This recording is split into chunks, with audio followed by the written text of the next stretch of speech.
Sir ఇప్పుడు ఏదో చాలా బ్రేకింగ్ ఒకటి మనం చూస్తున్నాము. అసెంబ్లీ హాల్లో చాలా ఇంట్రెస్టింగ్ సీన్ ఒకటి కనిపించిందట. పవన్ కళ్యాణ్ గారు వెళ్తుంటే బొత్స గారు వాళ్ళు ఎదురుపడ్డారట. ఓకే, ఎదురుపడి పవన్ కళ్యాణ్ గారు మీ ఆరోగ్యం ఎలా ఉంది అని చెప్పి కుశల ప్రశ్నలు వేసుకున్నారట. మంచిదే కదా. బొత్స కూడా జనసేనలోకి వచ్చేసే ఛాన్స్ ఉందని చెప్పి గత కొన్ని రోజులుగా జరుగుతున్న ప్రచారం, అది ఏదైనా ముహూర్తం ఫిక్స్ అయిందా అని చెప్పి వాయిస్ వస్తుంది. నేను ఆ సమయంలో ఇప్పుడు ఇంతకుముందు కూడా పవన్నే పలకరించాడు ఆయన, అప్పుడు కూడా ఇదే అన్నారు.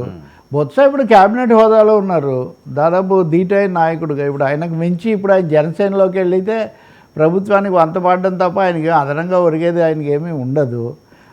నాగం జనార్దన్ రెడ్డి ఉన్నాడు కదా, మాజీ మంత్రి ఉమ్మడి రాష్ట్రంలో. మొన్నే చంద్రబాబుని కలుసుకున్నారు చాలా కాలం తర్వాత, మీడియాలో ప్రముఖంగా వచ్చింది. నాగం జనార్దన్ రెడ్డి ఒకసారి నాతో ఇలాగే ఒక ఛానల్లో చర్చ అయినప్పుడు చర్చలో చెప్పారు, విడిగా కూడా చెప్పారు.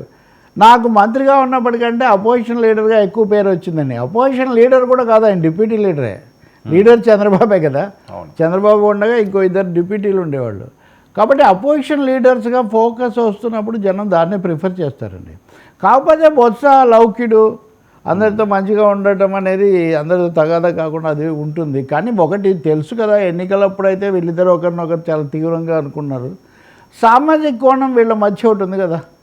అదే అంబటి రాంబాబు అయినా, పేర్నైనా, బొత్స అయినా రకరకాల పద్ధతుల్లో ఉన్నాయి. కాబట్టి అంతకు మించి నేను అనుకోను ఏదో బొత్స అక్కడికి వెళ్ళడానికి.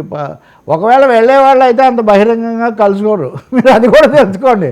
ఇప్పుడు కలుసుకున్న చంద్రబాబు పవన్ కళ్యాణ్ ఏం మాట్లాడారో చెప్పరు. అడిగితే మీకెందుకు చెప్పాలి, మేము ముఖ్యమంత్రుల స్థాయిలో మేము చాలా మాట్లాడుకుంటూ ఉంటారు కాబట్టి మనం కూడా అడగం. కానీ ఇక్కడ బహిరంగంగా అది మామూలు మర్యాదపూర్వకమైంది అయి ఉండవచ్చు. మీడియా కోసం కొంచెం మేత ఇద్దామని కూడా అనుకోవచ్చు. బొత్స అండి, మీరు అనుకుంటున్నారు బొత్స రాష్ట్ర విభజన సమయంలో ముఖ్యమంత్రి కావాలని గట్టిగా ప్రయత్నించిన వ్యక్తి. అందుకోసం రాష్ట్ర సమస్య మీద కూడా తొందరపడి మాట్లాడకుండా చాలా అటు ఇటు రెండింటిని బ్యాలెన్స్ చేస్తూ ఢిల్లీలో కూడా తను పర్సనల్గా ఒక పవర్ పాయింట్ ప్రజెంటేషన్ ఇచ్చి వచ్చారు. అంటే ఆయన అంబిషన్ అండి, ఆయన లెక్క అనండి.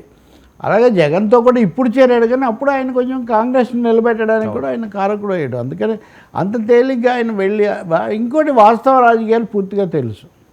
అది కూడా వాస్తవ రాజకీయాలు ఎక్కడ ఎలా ఉంటుందో తెలుసు. కాబట్టి నేను అనుకోవటం, నేను ఇదివరకు విన్నది కూడా అంత తొందరగా ఆయన జనసేనలోకి వెళ్ళి వైసీపీ వాళ్ళకి అసలు పవన్ కళ్యాణ్ గారు పేరు ఎత్తినా లేదా పవన్ కళ్యాణ్ గారితో మాట్లాడిన ముఖ్య నేతలందరూ కూడా మెయిన్ స్ట్రీమ్లో ఉన్నవాళ్ళు వాళ్ళు చాలా సీరియస్ అవుతుంటారు కదా. ఇలా పలకరింపులు, ఈ పులకరింపులు అవి చేస్తాడు, అది బొత్స తప్పకుండా చేస్తారు ఖచ్చితంగా. దాన్ని అర్థం చేసుకోవాలి, జగన్ కూడా నేర్చుకోవాలి. అలా మర్యాదపూర్వకంగా మాట్లాడటము, పరస్పరం కుశల ప్రశ్నలు వేసుకోవటము, దానివల్ల వచ్చే సమస్య ఏం లేదు కదా. కానీ ఆయన ఎప్పుడూ అది లేదు ఎందుకో. అంటే జగన్ ప్రతిపక్ష నాయకుడిగా ఏదో హైదరాబాద్లో అసెంబ్లీ ఉన్న రోజుల్లో ఒకసారి పుట్టినరోజుకు చంద్రబాబు నాయుడు, దేవినేని అందరూ వెళ్ళి ఆయనకు శుభాకాంక్షలు చెప్పడానికి వెళ్తే చాలా క్యాజువల్గా, చాలా అర్థమనస్కంగా స్వీకరించడం గమనిస్తాం అనమాట మనం. అది అంతే, ఇంకది అదే మారే కేసు కాదు ఆ విషయంలో.